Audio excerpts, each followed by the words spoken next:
Co-presented by Vimal. बोलो जुबान केसरी. आपल्या पोराला विधान परिषदेची आमदारकी मिळावी म्हणून यावेळी 5 वडिलांनी प्रयत्नांची शिकस्त केली.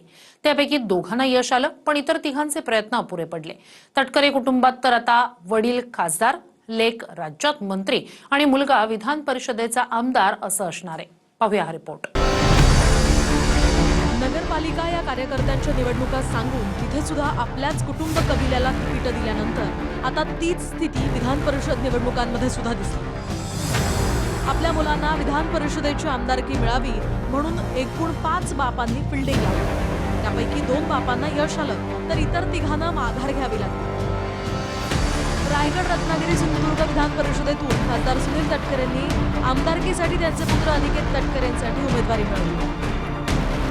स्वतः तटकरे लोकसभेत खासदार आहेत, त्यांच्या कन्या महाराष्ट्रात मंत्री आहेत आणि आता लवकरच त्यांचे पुत्र आमदार होतील आणि कदाचित पुढच्या काही दिवसात तटकरेंच्या कन्या रायगडचं पालकमंत्री पदही मिळवतील.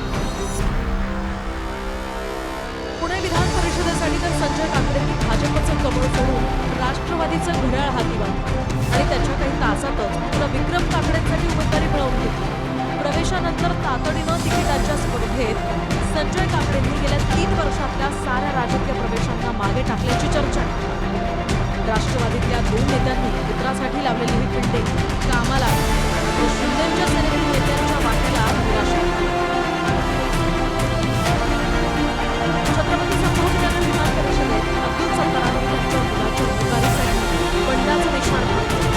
भाजपनं आमचं मुंडकं छाटल्यापर्यंत त्यांनी विधानं केली.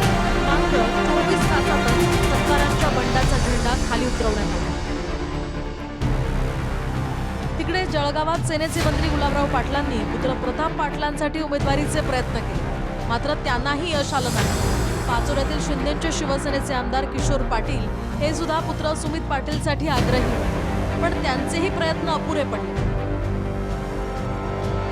तुर्तास कोरोना तिकीट मिळून निवडणूक बिनविरोध झाल्यानं कोणी पेढे खाऊन गालातल्या गालात बसतंय, तर उम्मीद पर दुनिया कायम है असं म्हणत काहींना नाईलाजाचा त्याग करावा लागतो.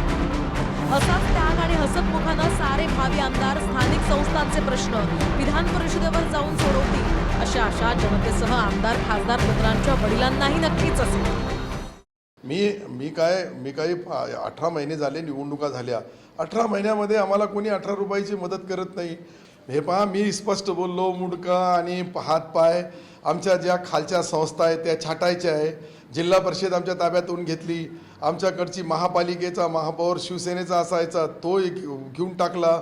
आता जे आहे हे छाटण्याची पद्धत काय, ते तलवारने आमची गर्दन छाटू लागले. तिने बोललो मी, हे जे पद एक एक खाली करू लागले, ही शिवसेना संपवण्याचं नियोजन आहे. मी हे बोललो. जर आम्ही गुवाहाटीचा उठाव केला नसता तर आज काय स्थिती राहिली असती. त्यामुळे मोठ्या भावानी लहान भावाकडे नीट लक्ष द्यावं ही सगळ्यांची अपेक्षा आहे. आणि 4 जागा जेमतेम शिवसेनेला आहे, त्याच्यामध्येही बंडखोर उभे राहत असेल तर हा आमच्यावर अन्याय आहे. त्या पद्धतीनं असा अन्याय होता कामा नये. एकनाथ शिंदे साहेबांनी अशी काही अडचणीची बाब केली नाही. 5 जागा आमची सिटिंग असल्यावर आम्ही 4 वर समाधान मानलेलं आहे. त्यामुळे ते 4 ठिकाणी पण बंडखोरी होत असेल. मला वाटतं हे युती करता पुढच्या काळामध्ये चुकीचं आहे. Bureau report, TV9 Marathi. Co-presented by Vimal.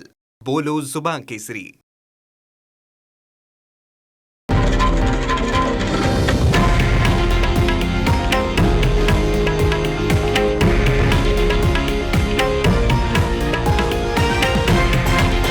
हे आहे देशातील नंबर 1 न्यूज नेटवर्क आणि आपण पाहत आहात TV9 मराठी, एकमेव.